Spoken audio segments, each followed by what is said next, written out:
ব্রাজিলের সেরা 5 তরুণ ফুটবলার যারা কিনা বিশ্বকাপে ঝড় তুলবে। 5বারের বিশ্ব চ্যাম্পিয়ন্স ব্রাজিল দল যেখানে তাদের আধিপত্য দেখিয়ে এসেছিল বারবার, তবে এবারের কোপা আমেরিকা ইতিহাসের সবচেয়ে বাজে দলকে দেখা গেছে ব্রাজিলে। কাতার বিশ্বকাপের পর থেকেই নিজেদেরকে হারিয়ে ফেলেছেন সেলেসাওরা। হতাশাজনক পারফরমেন্স দিয়ে নিরাশ করেছেন ভক্তদের। তবে এবার আর নয় হতাশা, এই হতাশাকে কাটিয়ে 2026 বিশ্বকাপে দারুণভাবে ফিরবে সেলেসাওরা। ব্রাজিল ফুটবলকে এগিয়ে নিয়ে যাবে এমন 5জন বিধ্বংসী তরুণ। তাদের মধ্যে একজন হলো সাবিও। আলোড়ন সৃষ্টি করা এই ফুটবলারকে সবাই ইতিমধ্যেই চিনে ফেলেছে কোপা আমেরিকা। প্রতিপক্ষকে বোকা বানাতে পারেন এই সাবিও। তারপরে আছে অ্যান্ড্রিক।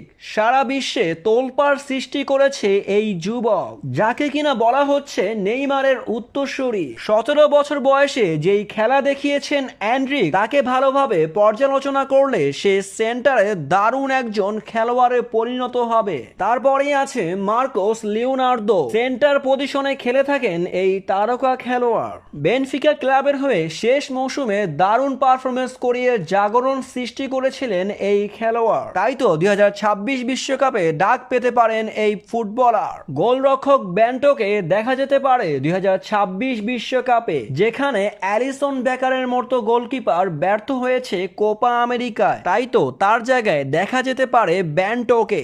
ব্যান্টো ক্লাবের হয়ে দারুণ পারফরমেন্স করে আসছেন। তার গোলকিপিং এ মুগ্ধ হয়েছে কোটি কোটি দর্শক। তাই তো সে ব্রাজিল দলে ডাক পেতে পারে আবারও। ব্রাজিলের 5 নম্বর তরুণ ফুটবলার হলেন ভিটর রক, যে কিনা বার্সেলোনা ক্লাবের হয়ে মাঠ মাতিয়ে থাকেন। 19 বছর বয়সী এই খেলোয়াড় দারুণ খেলে থাকেন ক্লাবের হয়ে। সেন্টার ফরওয়ার্ডে খেলেন এই তারকা। ব্রাজিলের এই 5টি স্তম্ভকে কাজে লাগাতে চাবেন দরিওয়াল জুনিয়র। আসন্ন 2026 বিশ্বকাপের কোয়ালিফাই ম্যাচে এই 5 জনকে দেখা যেতে পারে ব্রাজিলের স্কোয়াডে।